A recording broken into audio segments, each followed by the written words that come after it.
We have a quorum, and I'd like to call this meeting of the Budget Subcommittee, Scarborough Civic Center and Etobicoke Civic Center Consultations meeting to order.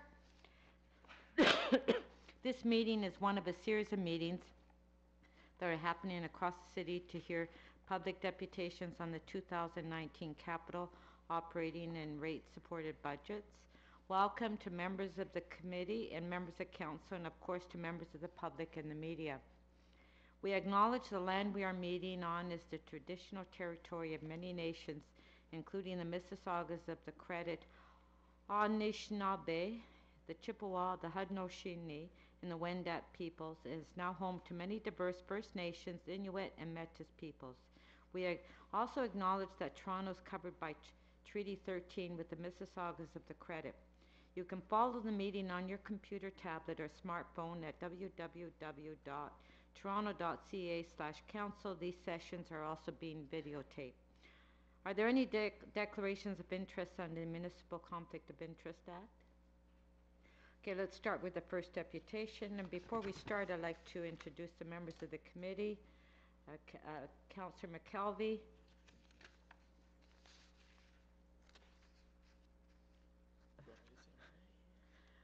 Yeah. Councillor Bradford. Councillor Bradford.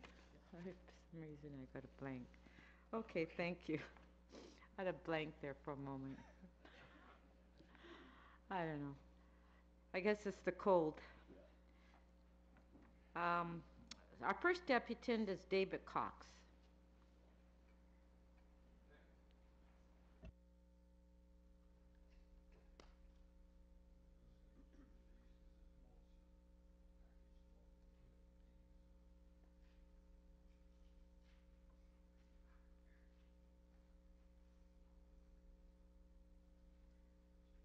We have 5 minutes, is that correct? Okay. Well, I guess the purpose of this process is to get input into the council. I've been coming here for 5 years. I don't think we've ever seen the budget committee chairman ever come out to Etobicoke, so I don't know what he does. He obviously favors other parts of the city, I think. And since neither of the new members represent Etobicoke either, I guess I'm going to rely on you folk being able to represent more than just your own wards when it comes to providing input into the budget process. I don't know what happened this afternoon, but based on past presentations I've attended, most people are here to ask for money. No problem with that. But for once, my bent is to try and get some degree of increased efficiency into the city. I think there's a lot of opportunities being ignored. They always are. And I'm hoping that you can relay some of these to both Chairman Crawford and to the City Manager, Chris Murray. Now, I don't have time to talk about all these opportunities, but as you'll see in the package, there are at least 8 things one can glean just by looking at some of the performance measures that the city publishes. Unfortunately, they publish them 2 years after the year, so they become to get less and less meaningful. But let's just start on just one, and then you can read the rest on your own time. For example, less than 20% of the taxpayers in Toronto use the pre-authorized payment plan to pay their property taxes. In fact, it's been going down each year. It's down to 18% back in 2017. Of course, nobody has the numbers for last year. Now, I don't know how many taxpayers there are in Toronto, but I'm going to assume there's probably close to 1 million. I'm also going to assume that it probably costs the city about $2.50 to process a tax payment when it comes in by check or any other means which isn't the pre-authorized way. I chose that number because I saw it in a couple of cities in the US, and it seems to me it's probably a pragmatic number. Now, if we were to shift the 20% of the people who do pay with pre-authorized payment to 70%, we'd save the city probably over $1 million just by moving people through incentives, whatever it's going to take. People need to be imaginative in the city hall to get ways to get people to move this way. And I just think that's all we need to do. It sounds simplistic, I know it isn't, but that and the 7 other examples I've given you, and you may be looking at the charts and saying, why have I got repeating charts? But the reason is the city publishes something a year behind another report that comes out, which somehow the other organization, the Municipal Benchmarking Network, is able to produce a year ahead of the city's numbers. So there's something else for you to just ask yourself is, why are we looking 2 years back all the time instead of just over the last year? That's my point. I've come here for 5 years. I've made similar points to different people. I just frankly don't know what you do with this data when you go away and meet with Michael Crawford or Chairman Crawford, and what do? Do you influence him? Do you just nod and say, well, we had an interesting meeting, there was some loon from Etobicoke out there, but you're new. I'm putting my faith in people who are new to have some sort of eagerness to want to make change happen. So there's my pitch for this year, and I will send a copy of this to Chairman Crawford and to Mr. Murray, the city manager. Thank you. Questions, Councillor McKelvey? Hi, thank you for your deputation. Did you know there's a fraud and waste hotline for the City of Toronto? There's a what? There's a fraud and waste hotline that... Well, there's also a chairman of somebody called the Transformation Officer, who I thought, when I read the job description, was meant to be all about trying to find better ways to do things. Right. Quite frankly, he seems to have gone off onto something about the smart city and something to do with the development process. So I don't know if this hotline is, quite frankly, going to do much. Okay. You know. Just wanted to make sure you knew that was there. And the other is that there's also the Auditor General that's looking for efficiencies and savings as well. So there's 2 other avenues that you may want to... You see, I don't understand, all due respect. I thought we voted for people like yourselves to drive this. I don't, you know, if I have to go to the Auditor General on the waste hotline, then... No, we take that feedback too, but I just want to make sure, because there's a broader audience than yourself, that we're also letting them know that these other avenues are there as well as sharing with them. But I would rather feel that you're going to go back to Chairman Crawford We'll and pass say, this on to here's him. some ideas, why don't we look into them? Okay, we'll pass this on to him. Appreciate that. Thank you. Okay, good.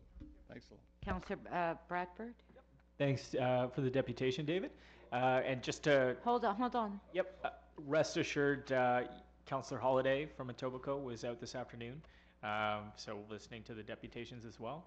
And I'm vice chair of the budget committee, so not the chair, but certainly will take these comments back, and that's part of the process. And do appreciate you sharing your thoughts on the deck with us tonight. Stephen Holiday, to be fair, I usually see him I usually come in the afternoon. This year I decided the evening because I've never been to an evening one. I mean, he's one of the few people who at least in the past has asked the questions, which is, you know, tell me a little bit more, and he takes the idea. But frankly, there was 42 other city councillors, or whatever the number was. It's hard to move an iceberg, you know? Okay, thank you. So just to comment, in your deputation, you say that none of the members of the subcommittee represent the wards in Etobicoke. I'm on the Etobicoke York Community Council. Yes, but I don't think your ward is, your Ward 4, are you? Or Ward 5? But the point is, I sit on the Etobicoke York Community Council, and the mayor was here as well this afternoon. And the reason the chair can't attend all the public meetings is that he is attending other public meetings in the other districts.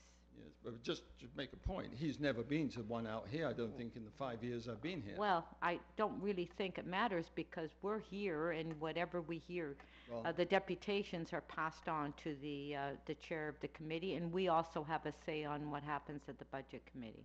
Thank you. I take that as a fact. Thank you very much. Tim Ellis? 5 minutes. Thanks. Cool, thanks. And thanks for taking the time to listen to us. I appreciate it. I am originally from the US, and I'm always fascinated and excited at how seriously we take democracy here in Toronto, and it's really gratifying to be part of it. So my name's Tim. I am a part of a pretty standard middle-class family with my wife and I. We both have decent jobs for now, although they are contracts, which is pretty standard now for millennials. Very efficient for our employers, a little less stable for us. But We got married in October, and we're determined to stay in Etobicoke. I really love it here, and we'd like to have kids here. But we can't afford a house here. We've begun to look into that process, and it's a real challenge.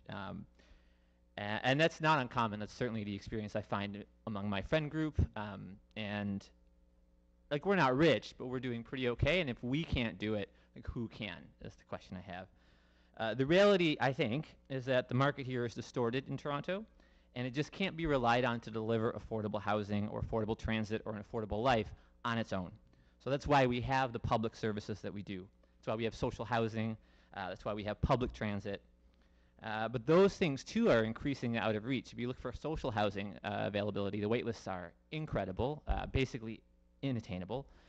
Now they're going to raise the TTC fares, I guess. So there's just the ever-rising increases in barriers to access to our public services. And it's not a natural disaster or some kind of happenstance. This is a choice that we're making as a group. When we pool our resources together, we work together through taxes. That's how we efficiently provide this affordable life. I appreciate the comments that we just heard about finding these efficiencies. There's big efficiencies of scale in a city the size of Toronto delivering services collectively. So my ask today is that we raise our taxes, raise some revenue. You know, I pay my property taxes through rent every month. I'm a renter, but property taxes are then passed down to me through the rent that I pay. I'd like to see those go up. I'd like to see fares come down. So we should be delivering additional revenue to the city that we all love so that it can continue to thrive. I think that we are all in this together. I think we are all on the same side on this. There are obviously differences of opinion, but the reality is we recognize these efficiencies and that we are all in this together. We have to have a fiscal policy that reflects that. I don't think there's anything more important to invest in than our neighbors in our city here. So raise my taxes. Thanks. Thank you. Questions? So as you're aware, and I'm going to, I've said that to many deputants, that anyone that in the city has an opportunity to pay more in taxes, all they have to do is when they get the tax bill, fill out the form, the insert that's in your tax bill, and you're more than welcome to pay as much as you want. Oh, I donate extensively, Yeah, and I'm happy to donate to the city as So well. you can join in if you want to pay. Anybody can join in. Sure would. I'd like to see us all join in, and that's the part. Is Well, I think it's up, you know, if you want to join in, you can join in. yeah, I think we all Yeah. have to, right? We're all in Well, this together, and that's People that's that want to fantastic, join right? in, they can join in. People that Yeah. want to join in, they want to live in Yeah, Toronto yeah. and participate in this city and Yeah. this society. It all happens Well, together, not and then we're all everyone- benefiting from it, and we But all not benefit from everyone those feels that efficiencies. way. Thank you. Appreciate that. Thanks. Thank you. Anthony Plummer. 5 minutes. Thank you, Madam Chairman. Good afternoon. My name is Anthony Plummer. I'm the Executive Director of Caribbean Promotion Arts and Culture, Inc. We stage the Jerk Food and Music Festival inside Centennial Park. Council Holiday, good to see you. He has come out to the festival, the mayor has come out to the festival. Just want to let you know that this festival is one of Ontario's top 100 festival. We celebrated last year our 10th year inside Centennial Park, and we're looking to celebrate our 11th year this coming summer. We're a standalone event, meaning that we barely use the facility apart from the land that the festival is staged on. We choose to pay the commercial rate because we want to have autonomy over having a gate to basically charge our patrons and put on a world-class festival where tourists can come into the city and persons from in and around the city can actually participate and celebrate the Caribbean culture, the world-renowned jerk cuisine. Our issue is that when we're budgeting, we budget a year, sometimes 2 years in advance for increases of expenditures, etc. Now is February, our festival is August. We've already submitted budgets from September, October to our sponsors. We can't go back to them and say to them, as a result of increases, we are going to basically need to get some more money. We can't increase our rates at our gates because what we have tried in the past, our patrons are basically turned off and they don't come out to the event and support the event. We don't rely on Toronto Arts Council dollars to really fund our event. We try and do it on our own. And what we're saying is that we would love if, for the budgeting process, through Parks and Rec, they give events like ours a year notice if they're going to raise the rates, so we can actually plan for these things and pass them on to the stakeholders who help us make these events possible. But to come now in February and to say that we're looking at an inflationary rate of this amount and plus whatever else fees, I just want to say that it's unfair to us because we are now left to absorb this fee, and we don't look to the city. The city does not provide fencing, it doesn't provide toilets, it doesn't provide nothing at all apart from the land that we basically use to stage this event. And this event contributes so much, not only to the municipal government, but to all levels of government through the various taxes that the tourists who come into town to really be a part of this event. And so we're just asking that there is some more structure, there's some more organization, so that basically we can plan for these things. So with that said, if you can basically take back to the powers that be to do a stay for this year for us, we'd appreciate it. If the very least cap our costs, because we are at the high end. For the last 3 years, as a commercial entity, we have paid the city over $120,000 to rent the park, right? And that does not include nothing in terms of fencing, sanitation, or anything. We have to do it on our own. And we are saying that it's just a lot to basically absorb at this time. Thank you. We do have a question. Councillor McKelvey? Not so much a question, more a comment. My brother-in-law is a huge fan from Pickering of your festival, so thanks for putting that on, because it services more than just the local area. Absolutely, it does. Thanks. And I hope to come this year. Councillor Holliday, you have a question? Thanks for talking to us, Mr. Plummer. Good to see you. Could you tell me what the cash impact is on you for the fee? You said it was an inflationary increase. What does it translate to in actual dollars? $3,850. So $38.50. Yeah. Okay. And then how does that juxtapose to the overall cost of the production of the festival? Good question. What we were able to do last year, we were able to have a stay with most of our suppliers because of the minimum wage increase. Right. So this year, all those things are coming through, and we actually have made it in our budget to absorb those costs. Most of our partners are signed 2 and 3 years arrangement, like our sponsors. We can't go back to them and say to them that we're going to basically we're asking for more money because there's no more funds. And we get some assistance from Heritage Canada and from Celebrate Ontario. This year, our Celebrate Ontario doesn't look like we're going to get much because already the formula has been changed with the Ford administration, and as such, we're looking to basically get less funding. So we have to now looking at other sources to raise those funds to keep the events going. So you're under a lot of pressure. But what I have to get at is do you have an idea of a fair arrangement? Because you mentioned that it's difficult because of your planning cycles to deal with the costs. Knowing that the city's costs are rising, and inflation is probably an easy figure to understand. Our cost of labor and our cost of materials are also rising, as would yours as a festival producer. Any suggestions on an arrangement that would work better for festival organizers? So, and that's what the point I made earlier. If we can know that, say, in the fall of the current year, that come next year you need to budget this amount for inflationary or any other increases, we then can start to work from early to set aside or to put things in place to absorb those costs. So fall gives you about 8 months? Yeah. Okay, that's helpful. Thank you very much. Thank you. Sharon Howarth? Sharon Howarth. Thank you. Okay, sorry.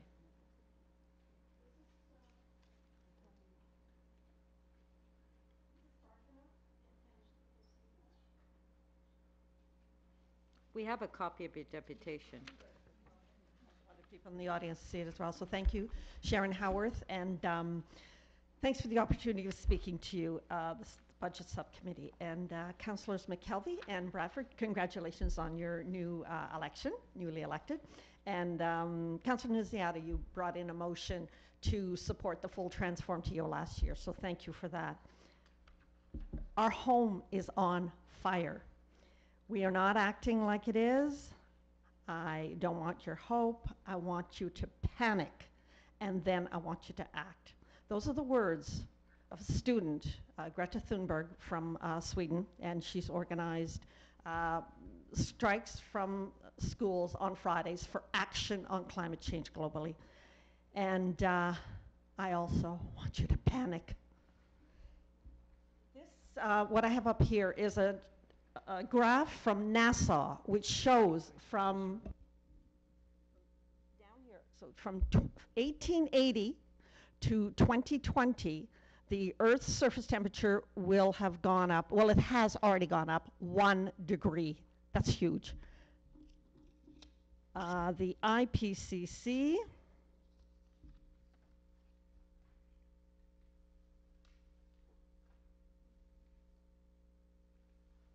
that's their report, and you also have that.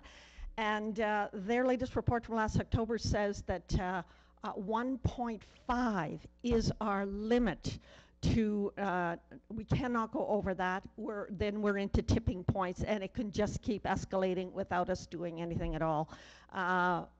We've got 11 years to reduce emissions 50% by 2030. That's our time frame, and then we're in really dangerous territory. I have daughters and nieces and nephews, and a great grandnephew. He'll be 11 years old in 2030, and I'll tell you what, I'm bloody frightened for the future of any of them. I don't care what age they are. It's frightening. You've probably seen this before, but I'm going to show it again.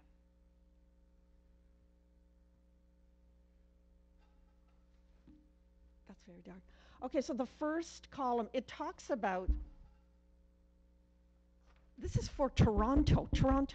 The heat alerts by 2040 will increase to 66 days, and the highs will be 44 degrees. That's the first two columns. The second from the end, now we're going to talk about rainfall for the city, because our storms have produced the Lakeshore Flood 2013, 126 millimeters of rain. The Toronto Island Flood, 72 millimeters of rain. And the flooding where the streetcar was under the King underpass, that was 70 millimeters of rain. The last two columns in the second last column in this chart shows that when we have these extreme rains, it's going to be 166 millimeters. This whole picture, and that is not a recent report, and we just need to keep looking at it. So the Toronto Transform TO, it offers hope as a model for the type of climate action that cities must be looking for, trying to pursue worldwide. The Transform TO plan, with sufficient investment, has Toronto on track to reducing emissions 65% by 2030. And it allows us to make our contribution and lead the way in a worldwide reduction that's called for in that IPCC report. So therefore, it is crucial in the 2019 budget that include the full funding for Transform TO. All budgetary policies and regulatory decisions must be made through a climate justice lens with the 11-year horizon in mind. 35% of Toronto's emissions come from transportation, so we'll use that as an example. So public transit. Okay, I'm sorry, your time is up.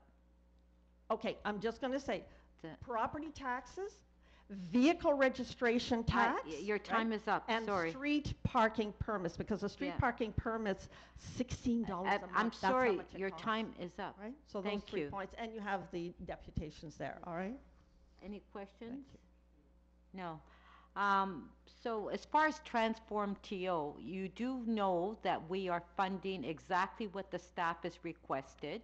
And even if you gave them more funding, they would not be able to apply the program as fast as we would like it to be implemented. So we are funding it exactly what the city staff are requesting, just to make that comment. Okay. Thank you. Yeah.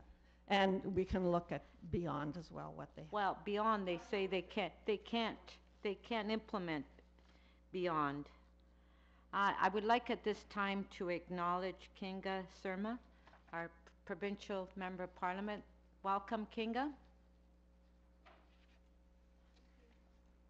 How come there's no applause? Come on.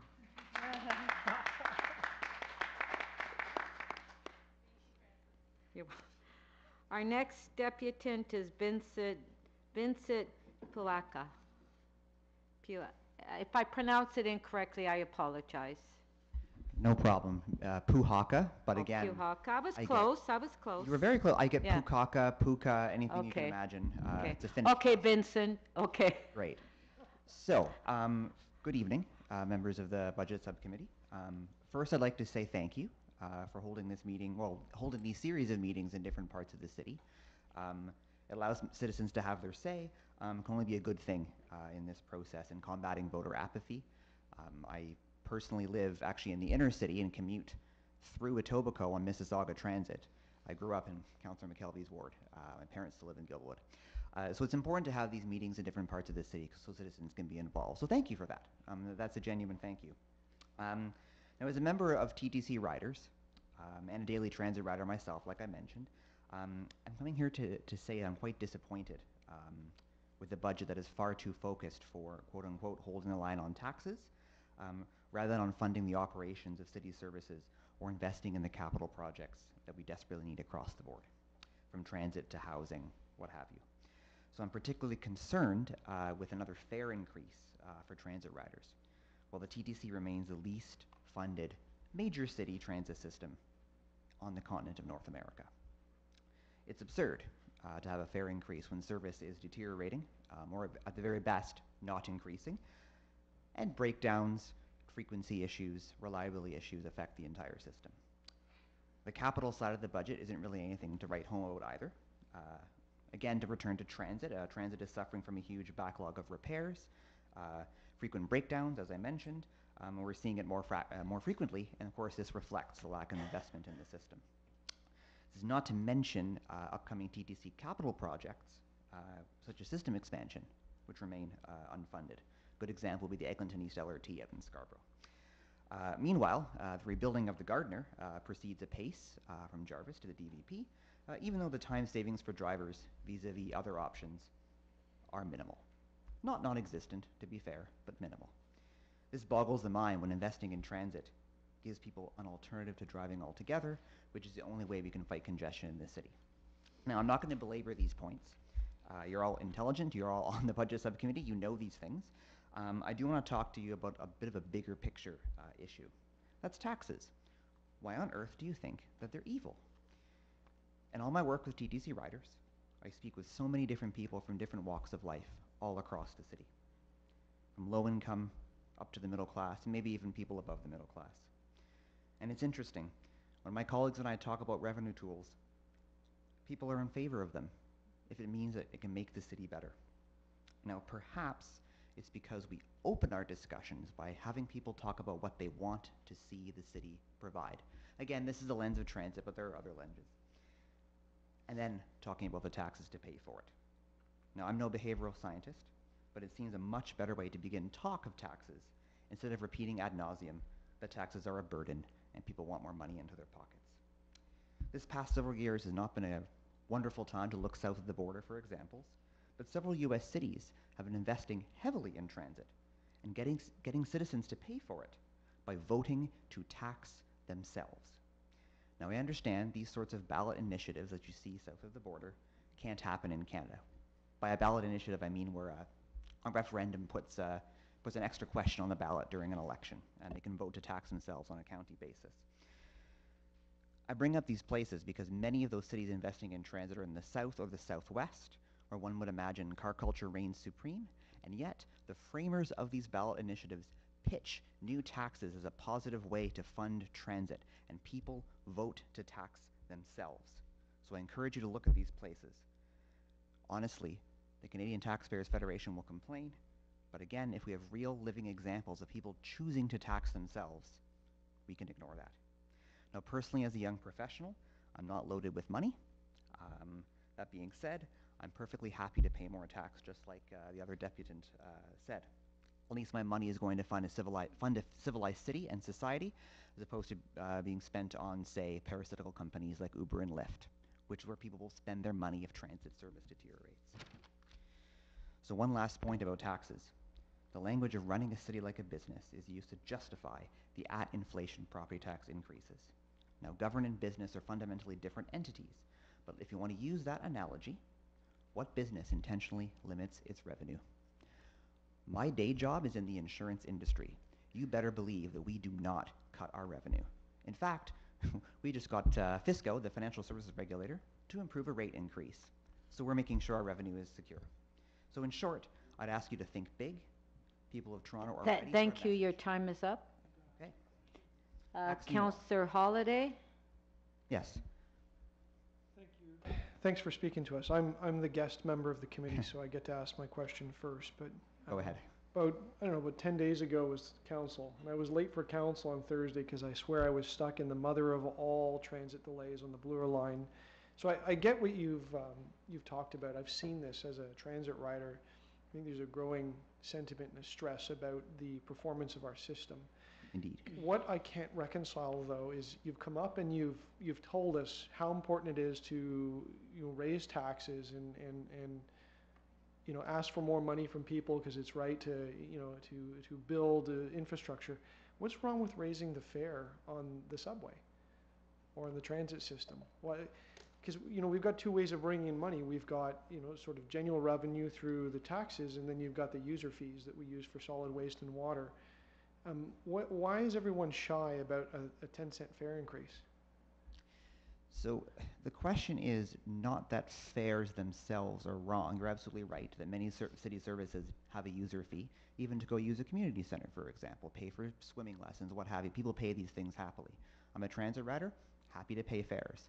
The problem is that if we're holding the line on property taxes and causing fares to go up, it seems a little bit unfair since transit riders benefit the entire city by fighting congestion. So your question is not wrong in that fares are important and they help fund the system. The question is about fairness. If the TTC remains the least funded transit system per rider in North America, so we've been dealing with fare increases year over year. Okay, there was a fare freeze the previous year, that's fair. So why not add a little fairness to the equation and have the general revenues fund this transit service? My argument, the argument of my organization, not that fares themselves are wrong. Fair policy is a positive way of bringing money into the system to some extent. Our only concern, and my only concern, is that that's been the way to deal with budget shortfalls of the TTC for the past several years. That's my concern. Would you ever see a day where you would support a fare increase? Not currently. Okay, not thanks. for the foreseeable future. Councillor McKelvey? Okay. Thank you for your deputation. So the TTC just put out their report on what it costs for state of good repair, and the backlog, Yes. as you know, is quite large. So I'm wondering what TTC Riders is doing in terms of advocacy to other levels of government also, because with $33 billion, property taxes isn't going to fund us out of that hole. So how are you approaching that? Well, you're absolutely right. Property taxes on their own are not going to fund the massive backlog of TTC repairs. So that's absolutely true. We constantly are canvassing transit riders in particularly areas in the inner suburbs where MPPs from the government actually hold seats. So for example, in Scarborough or in Etobicoke, because that's where the funding is going to come from. So for example, Doug Ford wants to take over the subway. Likely this will happen. The province is going to upload the subway. So we're against this. However, if it does actually happen, we're trying to have transit riders in these areas call their own MPPs and advocate for more funding for rapid transit. that's the whole, potentially, or I should say, in theory, that's the purpose behind this subway upload, is to fund rapid transit expansion. So we're trying to put pressure on those MPPs, one of them's here, to, if they are going to take over the subway, to actually invest in the system. And to your point about the capital projects being unfunded, and I worry about the Eglinton East LRT also, especially that there is this appetite for subways and subways expansion. But there's 2 open houses that are coming up for funding. There are 2 open houses coming up for the Eglinton East LRT. So I just want to make sure your group is aware of that, and hopefully you'll come out to show that's an important project as well. Yeah, yes, we are. And actually, I think I first met you when you were with SCRO, and I lived in Scarborough at the time, and I was part of Scarborough Transit Action. So Scarborough Transit Action and TTC riders are allied on this, and we will be at those meetings. And in terms of funding these unfunded projects, so the city is limited in the ways that we can draw revenue based on the City of Toronto Act. Are you involved in any sort of advocacy around that? So, for example, advocating for things like municipal bonds or for more revenue powers for the City of Toronto to fund big projects like this? Yes, absolutely. So we're actually working on a alternative ridership growth strategy to present to the media and to the public very soon. Within that strategy is a number, or I should say, are a number of revenue tools that we analyze, including a commercial parking levy, including the return of the vehicle registration tax, number of revenue tools to broaden the base beyond just the property tax. And does that include advocating also to other levels of government, though, to give us the powers to bring in those revenue tools? Because we can't use many of them right now. Not specifically in that report, but we always speak to transit riders about that exact issue. Councillor Bradford. Thanks very much, Vincent. Appreciate problem. you Thank coming you. out tonight. Couple questions. You rightly point out that our fare box revenue has the highest share in North America on riders versus subsidies from other levels of government. Appreciate that. Have you looked at other jurisdictions and looked at the composition of that subsidy from other levels of government? New York, Boston, Chicago? Yes, absolutely. So part of the problem with the comparison TTC vis-a-vis some of these American systems, that the American systems often are regional based. So for example, New York City does not actually run its local transit, it's the MTA, which is a state body. So for example, I guess the best comparison would be if Metrolinx just ran all the transit in the GTA. That's what they're dealing with. So they do get significant amounts of operational funding from the state level. And then the city, being a member of this larger board, also kicks in subsidies. So there's a greater diversity of monies coming into the system. The province, I guess, bringing it back to Councillor McKelvey's point, the province did actually used to fund day-to-day operations of transit systems in Ontario, and that was cut during the Mike Harris government.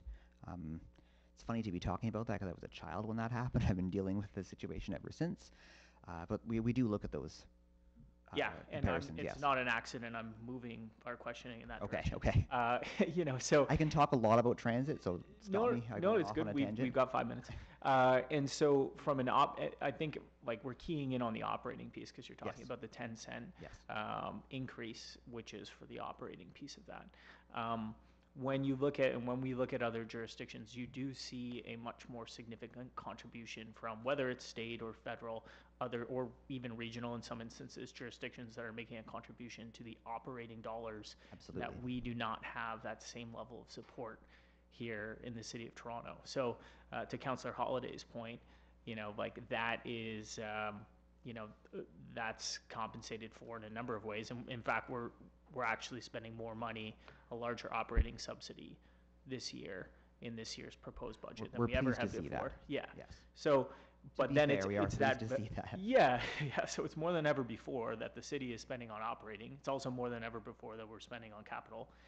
But when you look at these other systems, you see a much more diverse, to use your words, mix of funding, particularly on the operating side. Indeed. And so, you know, as Councillor McKelvey pointed out, I think a lot of the advocacy work, particularly when we go on the funding side for operating, needs to we need to have those conversations with government partners because the city is doing a lot, in fact, more than ever before on the operating side. And, this was the recommended budget that was prepared by TTC CEO Rick Leary, comes forward.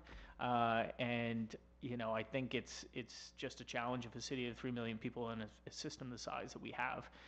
We're not even talking, you and I aren't even talking about the capital, 33 billion state of good repair, and that's separate from capital expansion as well. So we have better success funding those things with the province and the federal government being a part of that, but certainly the operating is a huge challenge, and I would like to see TTC riders advocating on that front as well. Yes, absolutely. And I think actually I should return, sort of related to what you were saying, but maybe returning to a little bit to what Councillor Holiday was talking about. So I should say that we are quite against fare increases when we see deteriorating service or service that's barely holding the line. So it's hard to tell transit riders to pay more when they're crammed onto a bus or buses pass them by. That's more the point I was trying to make. Not that we're against diverse sources of money being fed into the transit system. That's not the point. The point is this 10-cent fare increase is coming when we have breakdowns all last week. And optically, I guess for a political sense, optics, they don't look good in that case. So, just to comment, you mentioned you work for an insurance company. For my day job, yes, absolutely. Yeah, and they increase insurance rates all the time. So it's okay to increase insurance rates, but not TTC fares. I was merely using an analogy. People object to increase in insurance rates as well, do they not? They do. Now, Yeah. However, if they understood the purpose of pooling, behind premiums. I was just trying to make a point. Do you not think that the bigger fight for us would be if the province does decide to upload TTC? Shouldn't that be a bigger fight? That's a massive fight. We need to stop it from Exactly. happening. Thank you. Okay, our next deputant is Sheila Masters.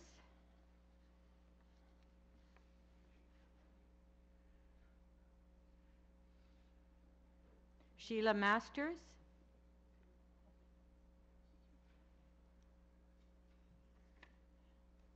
No? Farina Hussain?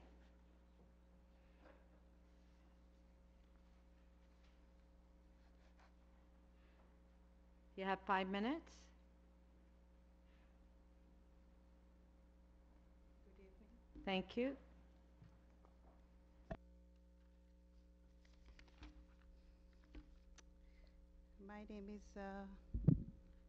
My name is Farina Hamad Hussain, and I'm coordinating a breakfast program at Michael Power St. Joseph High School, and it's located at 105 Aaron Gate Drive, Etobicoke, and City Ward number 2. Student nutrition program provide healthy meals and snack to children and youth. Every day, over 208,000 Toronto students participate in these breakfast, snack, morning meal, and lunch programs. Each student nutrition program is unique and reflection of its community. They are operated in schools and community sites by volunteers, parents, and students. Our grab-and-go breakfast is serving 500 students every morning. Our menu is set in accordance with the Toronto Public Health Nutrition Guidelines. It covers all 3 basic food groups: dairy, grain, produce. We serve different combination of food every day, like milk, whole wheat bread, and apples. Mostly I try to serve grain group hot and toasted. Our food station is located in the hall just at the entrance. Aroma in the hallways helps attract students. Students love whole wheat muffins, chocolate milk, and toasted bread and bagels. Leftover from the morning are put in school offices and chaplaincy for students who are late or do not bring lunch due to certain reasons, including financial constraints. The program is universal, offered to everyone regardless of their ability to contribute financially. It respects religious dietary restrictions and works to accommodate most allergies. I have volunteers who help me to serve every morning. They are school students. It is very unfortunate that many children skip breakfast every morning, depriving them of the important benefits associated with that. In high school, half of the boys and two-thirds of girls do not take breakfast. Our program means a lot for these students. My program mission is no student starts the day hungry. Healthy and balanced meal in the morning also helps to reduce obesity in the youth. After 3 years of serving program gained attention, pleasure, and appreciation of students, teachers also notice improved academic performance and reduced behavior problems in students. For our program, most of the funds are contributed by the City of Toronto and Province of Ontario. I am grateful to City for giving me this opportunity to introduce my program and its importance. In the end, on behalf of the students, school, and community, I'm thankful to the City of Toronto for its commitment and financial support for running this program. Thank you. Thank you. Do we have questions?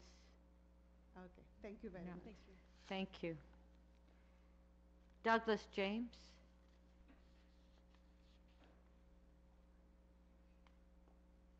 Douglas James?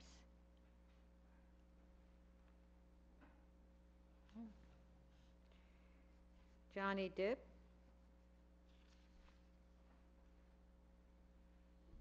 Thank you. Thank you, Chair. So you guys want some ideas of how to create a better budget. I'm going to tell you about this. So in 2018, the headline was City of Toronto raises taxes by 2%. In 2017, the headline was City of Toronto raises taxes by 2%. This usually means that the average semi-detached that hikes in taxable value by the average amount pays about 2% extra in taxes year over year. So while that is the headline and the first paragraph of the Star or the Globe and Mail article is, you know, residents can expect to pay an extra $100, we look at the office towers downtown and see how much more they are paying year over year. I went and looked. Scotia Plaza, 40 King Street West, the red tower with the V at the top, iconic in the financial district. In 2017, they paid $1 million less than in 2016. And then in 2018, they paid about $930,000 less than the previous year. In 2 years, they were able to contribute to city finances $2 million fewer than 2 years prior. Here's an idea. I know there are clawbacks in place for commercial properties who don't increase their contributions year over year, so that we can, on the other hand, cap increases on other commercial properties. What if, I don't know if it's possible through the City of Toronto Act, but what if we use those clawbacks to cap residential tax increases? So I understand that councillors are facing two dilemmas, not two dilemmas, 1,000 dilemmas. You have residents asking you to stop their tax increases, and you have often the same residents asking you to increase services, to shovel the snow better, to collect garbage better. I mean, the City of Toronto is removing street garbage cans because it saves on the operational budget. There are street corners that used to have the garbage can. It was removed now. Residents are furious. They don't understand. They're like, there was a can here. It's gone. Why did they do that? Like, I called and nobody replied. We did it on purpose to save on labor costs. So, you know, you guys have a dilemma. I'm wondering if it is within the City of Toronto Act in your ability to transfer the clawbacks across tax classes. And if that's a possibility, I think it's perfectly reasonable to, you know, if you give a heads up to all of the businesses that if they're saving year over year, they should expect to be saving less going forward. Maybe that will find us the 2 million that would expand library hours, the 2 million that would fund the breakfast program, et cetera, without having to raise the taxes any more than the mayor promised in the elections. So that's I'm trying to be helpful.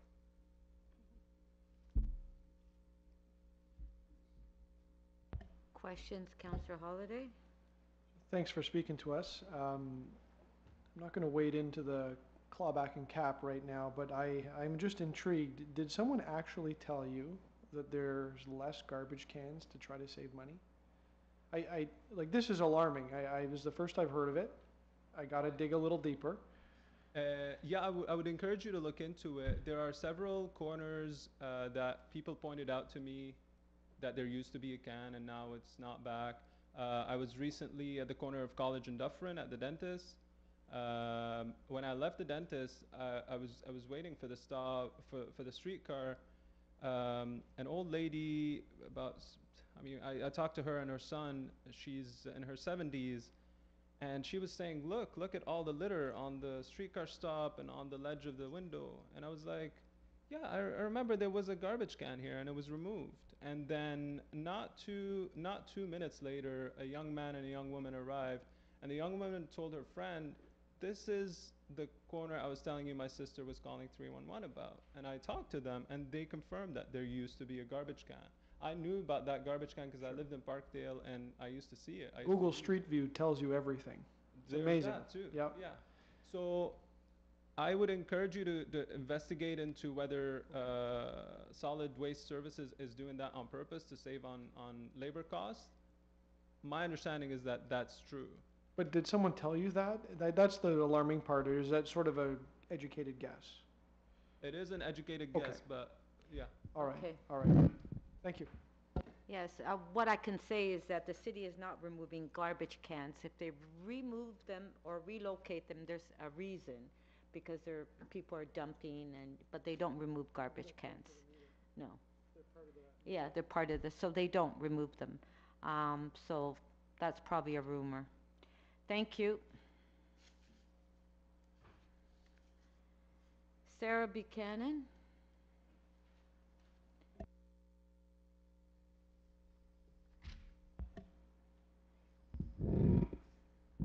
You have Hi, 5 councillors. minutes. Thank you. I'm Sarah Buchanan, and I work at Environmental Defence Canada, which is an environmental charity here in Toronto, and I work on our climate change team. So let me first say that I was happy to see the staff recommended budget this year include more funding, I guess, than it generally does for Transform TO, and I hope that goes through, and I do hope that that trend continues and that funding continues to increase for Transform TO as we move forward. It's nice not to be fighting for the same scale of increases that we usually are for Transform TO. I'm proud to be part of a city where we are taking strong action on climate change, and we have strong targets for emissions reduction. But I do want to say that we're facing some very big impacts. I'm not going to go through them all with you tonight. I'm not going to go through the doom and gloom, but I think you probably know that. And we know that the scale of what we have to do as a city has to increase on a pretty drastic scale in the coming years. So what we've done is we've dealt with a lot of the low-hanging fruit, and we've done a lot of the actions that are kind of the things that will knock off the low-cost reductions.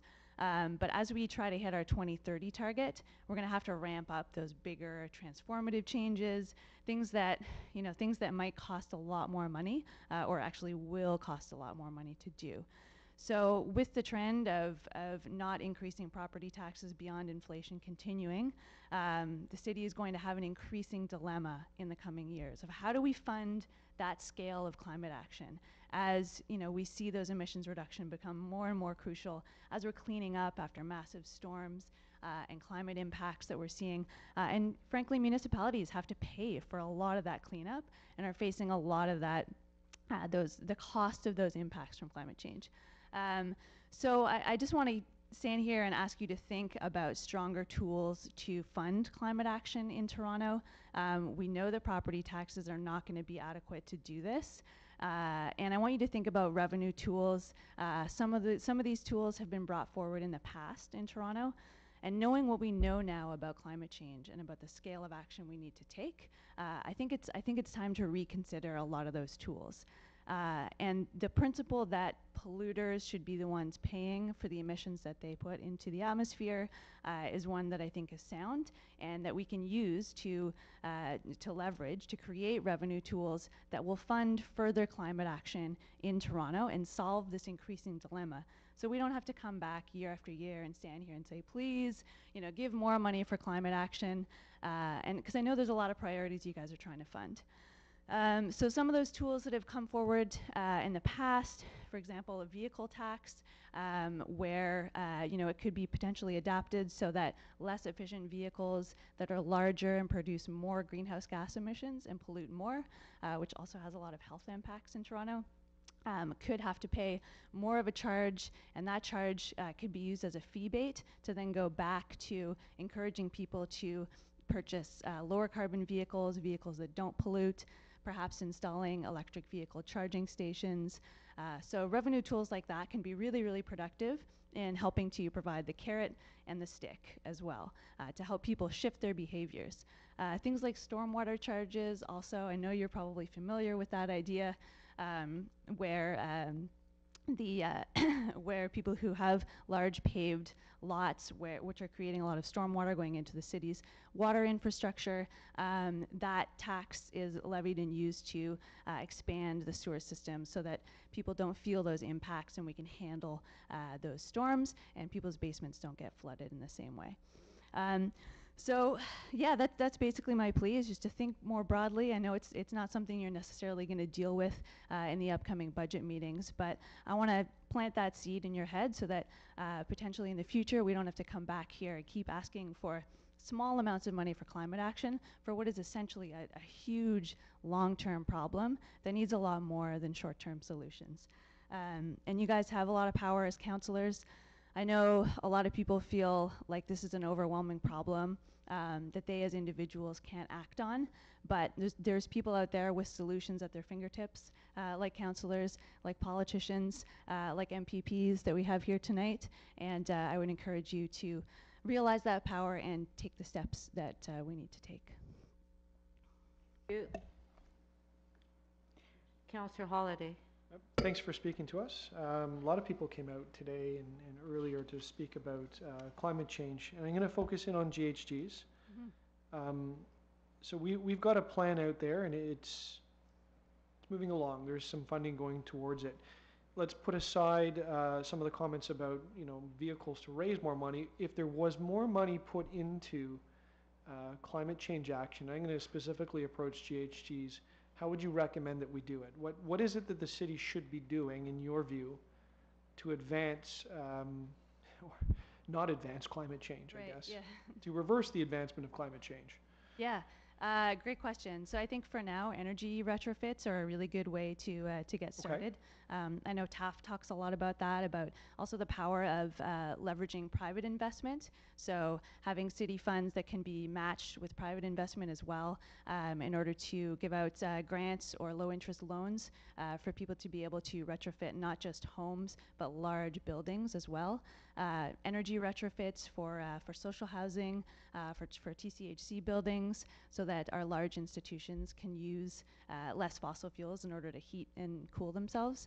And that, it does cost money to do those kind of scale of retrofits. So why the municipality? Why, in your view, is this order of government the appropriate place to use as the clearinghouse for the grant money? I mean, I get it, and I know there's various programs on this, but why approach Toronto on this? Why is it this jurisdiction and not the province or, say, the country?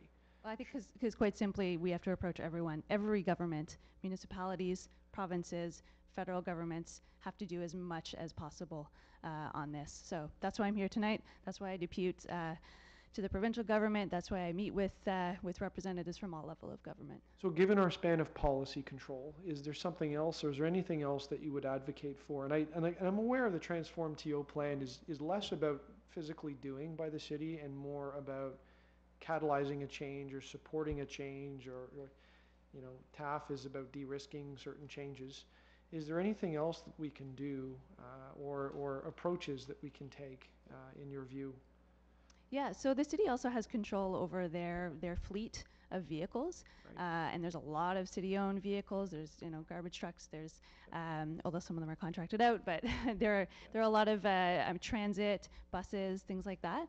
And if those fleets could be shifted to electric, then that would, seeing as we have a pretty clean grid here in Ontario, that would reduce a lot of emissions. And Toronto would also be even more of a leader and be able to lead other municipalities in showing, hey, look, we switched the TTC to all electric or all hybrid buses. We electrified, all of our city vehicles. We've got park staff driving around in electric trucks and cars. So that would be a big one. Thank you. Thank you. Councillor McKelvey?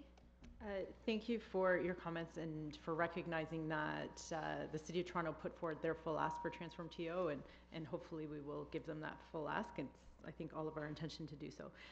So my question is, how do you think we should balance our investments in mitigation versus adaptation on the two scales? Because on the one hand, I think we can be leaders, and the City of Toronto can show incredible leadership in mitigation, but we have the rest of the world that's dumping out GHGs, and we have to adapt and prepare as well. So how do you think we should weight that money? Right, and that's a big question for cities, because as I mentioned before, cities are going to be probably paying more than any other level of government for those cleanup costs, for downed wires, for roads, things like that.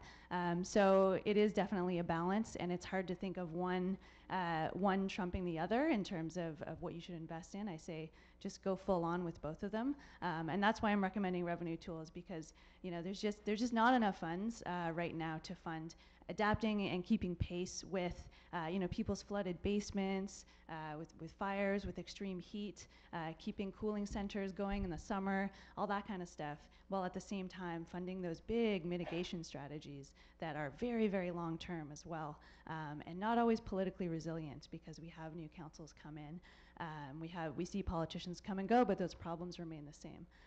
So I would say, it's a tough one. Approach both of them, and my preference is usually a bit more towards mitigation. But. And on the revenue tools, like, we are very limited, and we can't increase our property taxes out of this problem. Like, we need other revenue tools, right? So there could be some, but the size of the problem and the amount of funds we have for funding state of good repair, for TTC, for all of these different programs. Is your group advocating for more powers for revenue tools to the City of Toronto, for example? Or would that be something your group might be willing to say to provincial and federal counterparts, is, hey, the city needs revenue for this? Potentially. I mean, we tend to focus more on environmental policies, but I mean, the revenue tools I mentioned, I do think the City of Toronto has the power to implement stormwater charges, vehicle registration taxes, potentially some, although road tolls I think would be one that would be great to have the power to do in Toronto, and I have and will continue to advocate for the city to have that power. And I really liked your comment about pricing out forward what something like Transform TO should cost, so that we're preparing for that incremental cost. So while we're fully funding this year, what does it, because as we every year it gets more and more to get that last little bit of carbon, the price per unit of carbon will change over time, and we need to be prepared for that. But I'm just wondering if, linked with that, this year the City of Toronto should have the resiliency officers making a report on resiliency as well. And so I just want to make sure you're aware of that, because that might be something that your group is interested in reading, and also advocating for full funding and implementation of those recommendations, because those recommendations will be coming forward soon. So please do watch for that, so that we are thinking forward several years on what it would cost to fund both mitigation and adaptation. So I wanted to flag that to you. Thank you. Yeah, thank you. Thank you. Councillor Bradford?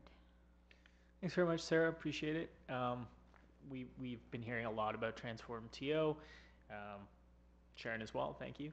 And I wanted to kind of get down into some of the mitigation strategies a little bit. We know that primarily GHGs in the city are either transportation based or heating and cooling. Yep.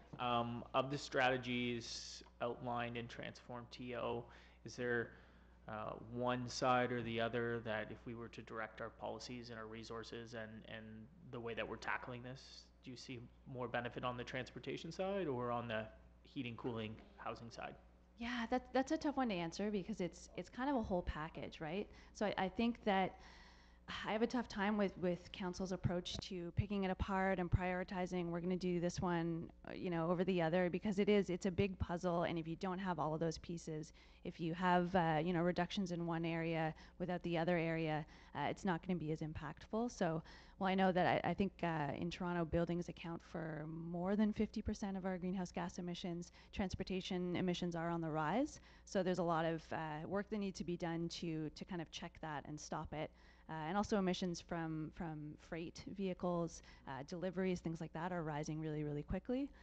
Because as we grow economically, that's coupled with freight emissions pretty tightly. So I think there's a lot of opportunity on the community energy planning side, and that of course has us in a relationship with the province and the Ontario Energy Board and utilities. But from a local utility perspective, would your organization advocate for doing more perhaps behind the meter, combined heat and power, or community energy systems here in Toronto? For sure, yeah. So we've advocated for, net metering systems at the provincial level, and also making it easier for folks to have their own, renewable energy or have their own microgrids, being able to work with LDCs, local distribution companies, to cut a lot of that red tape that's stopping people from generating their own energy and from working out those systems. I think we're in a bit of a time of transition where we haven't quite caught up to all of the technology that's out there to help mitigate climate change. And I think, both municipal governments, provincial and federal governments can do a better job of helping people tap into that better without hitting all those regulatory barriers. So, for example, if you have a solar panel on your roof, you want to tap into the grid, you want to feed power into the grid sometimes and then take power from the grid sometimes.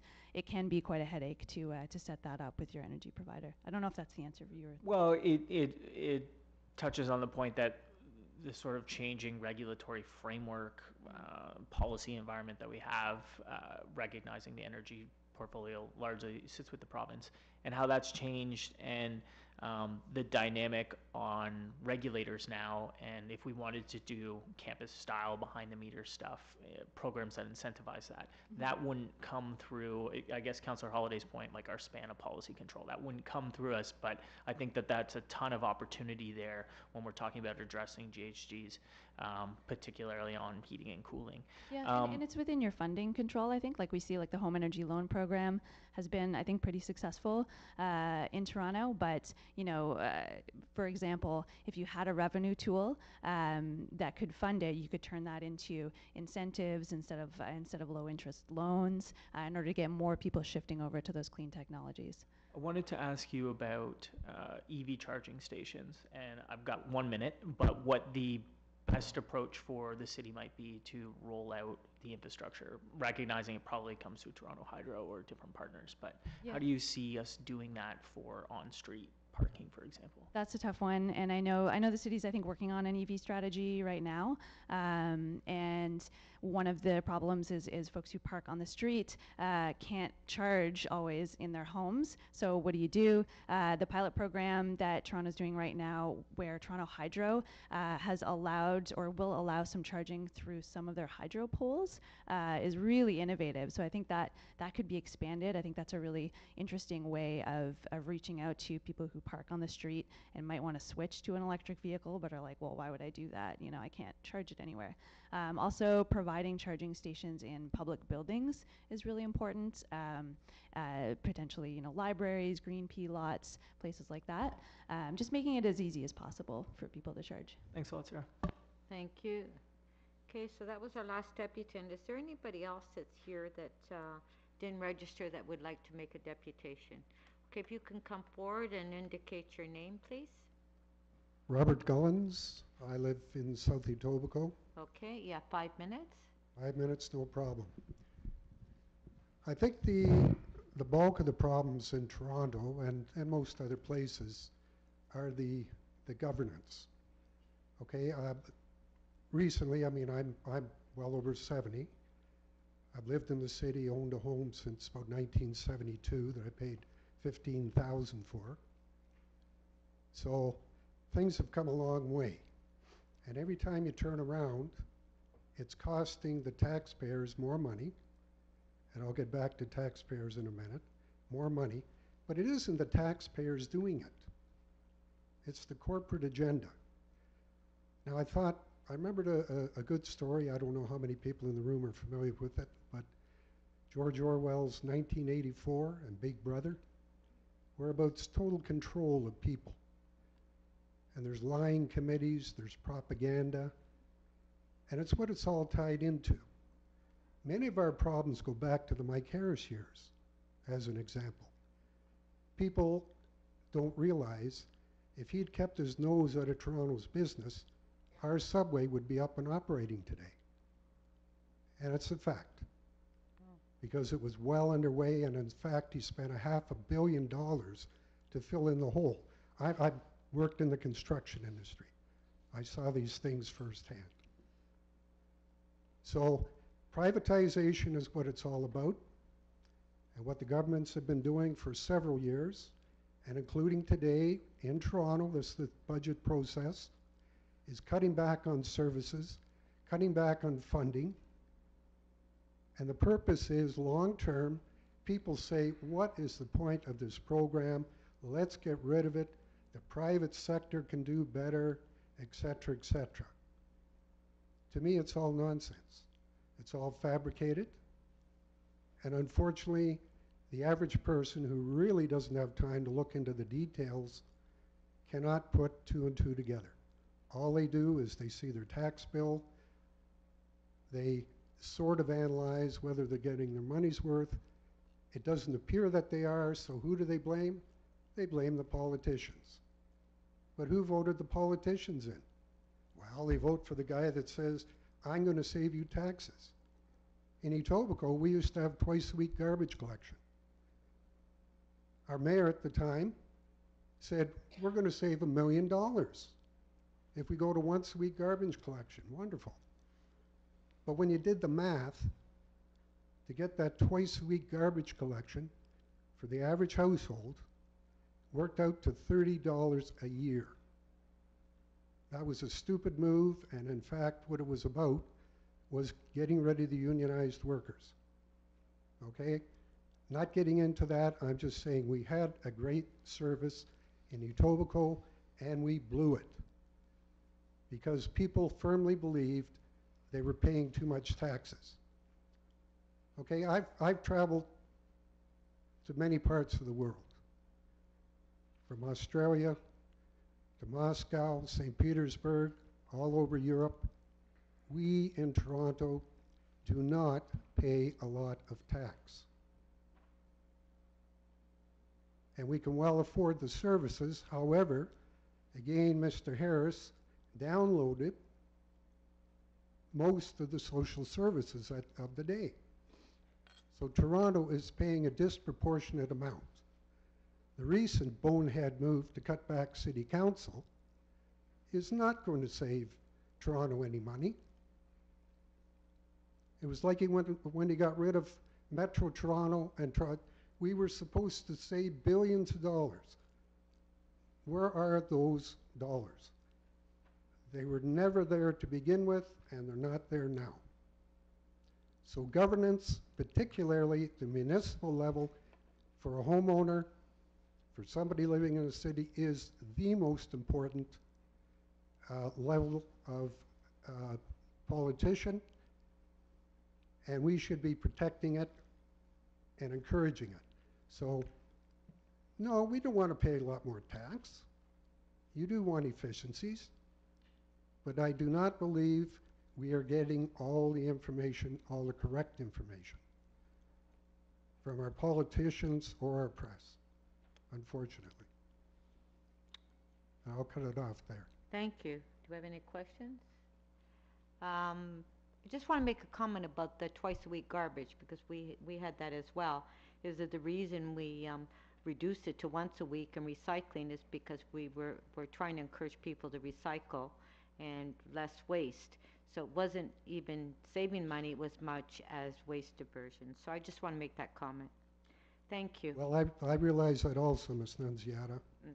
but that's not the way it was presented. It was presented as a cost savings, and there was no mention of the two different collections. Yeah, well, that's the reason, because we had twice a week in our No, I know municipality you as did. well. I lived in York. Yeah. Yeah. Okay, thank you. Is there anybody else that wants to make a deputation that hasn't registered? If you please can indicate your name. Shadia Yassin. Hello, Councillor Nunziata. Ah. I wear multiple hats. A resident, York Youth Coalition, ANC Mount Dennis, and Social Planning Toronto. I have a question. I was actually interested in submitting a written deputation because of the questions that I've heard from councillors.